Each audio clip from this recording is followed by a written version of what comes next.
ایمان کی قدر کرو، ہے اللہ کا شکر ادا کرنا چاہیے۔ میں ایک دعا بتاتا ہوں آپ کو، ویسے میں ایک چوٹ کرنے کے لیے بات کہتا ہوں، آپ نے دل سے پوچھو کہ ہم نے اللہ کا صرف اس لیے شکر ادا کیا ہو کہ اللہ تیری مہربانی تو نے مسلمان گھرانے میں بنایا ہے۔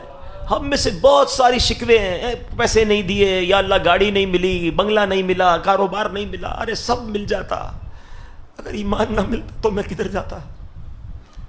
میں اربوں پتی ہوتا اور خدا نہ خواستہ کسی غیر مسلم گھر میں پیدا ہوتا، میں کیا کرتا؟ ایمان سے بڑھ کر کچھ نہیں ہے، ساری دنیا کی دولت ایک طرف، ایمان کی دولت ایک طرف، اور ہمیں تو بن مانگے ملا نا، نو اسٹرگل، نو پرابلم۔ پڑھو تو صحیح صحابہ کرام کو، حضرت خباب رضی اللہ تعالیٰ کے بارے میں آتا ہے، ایک بار آپ کی پیٹھ ہے نا، کرتا انہوں نے اٹھایا تو اس پہ وائٹ وائٹ نشان تھے۔ حضرت عمر نے کہا خباب یہ تمہیں کیا ہوا؟ کہ عمر تمہیں کیا معلوم، تم تو اس وقت ایمان بھی نہیں لائے تھے۔ جب میں مسلمان ہوا نا تو میرا آقا مجھے چلتے ہوئے کوئلوں پر لٹاتا تھا، جلتے ہوئے کوئلوں پر ہم بکرے بوٹیاں بناتے ہیں، کبھی سوچا اس پہ کوئی بندہ بھی لیٹ سکتا ہے کیا؟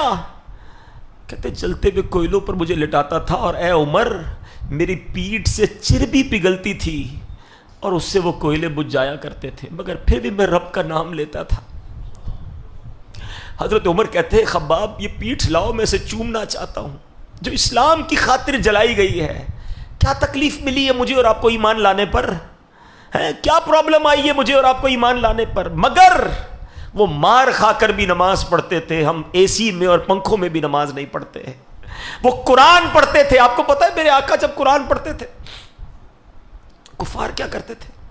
اور لڑکے رکھے ہوئے تھے کہ نبی پاک قرآن پڑھے تو تم شور مچانا، تم تالیاں بجانا، تم یہ کہنا معاذ اللہ یہ جھوٹا ہے، اس کی بات نہ سنو۔ ان کو ڈر تھا کہ ان کی تلاوت لوگ سن لیں گے تو ایمان لے آئیں گے۔ قرآن اللہ کے حبیب پڑھتے تھے، وہ لوگوں کو سننے نہیں دیتے تھے۔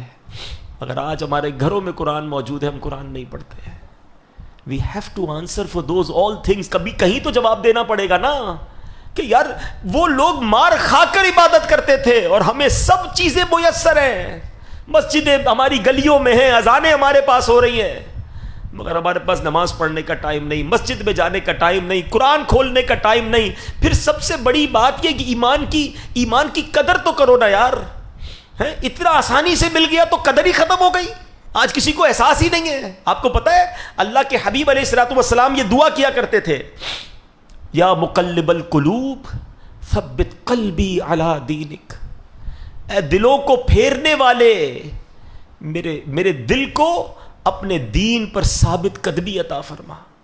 یہ ہم سب کی کہتے ہیں تربیت کے لیے، میرے آقا کا دل مبارک تو وہ ہے جس کے صدقے میں ایمان ملا ہے، مگر یہ سکھا رہے ہیں ہمیں کہ دیکھو ایمان جا بھی سکتا ہے، تھنک اباؤٹ اٹ، سوچا کرو۔ ہاں ایمان مل گیا بہت اچھی بات ہے، مگر یہ ایمان سلامت رہے گا قیامت تک، مرتے تک یہ پتہ نہیں ہے۔ ساری زندگی نمازیں پڑھی، روزے رکھے، حج کیے، اور اگر ایمان پر خاتمہ نہیں ہوا نا، نل اینڈ وائڈ سب ختم ہو جائے گا۔ سب سے مین چیز ایمان ہے، مگر ہم میں سے شاید کوئی ہوگا جس کو ایمان کی فکر ہوتی ہوگی کہ ایمان بھی بچ جائے، یا اللہ ایمان سلامت لے کے جاؤں۔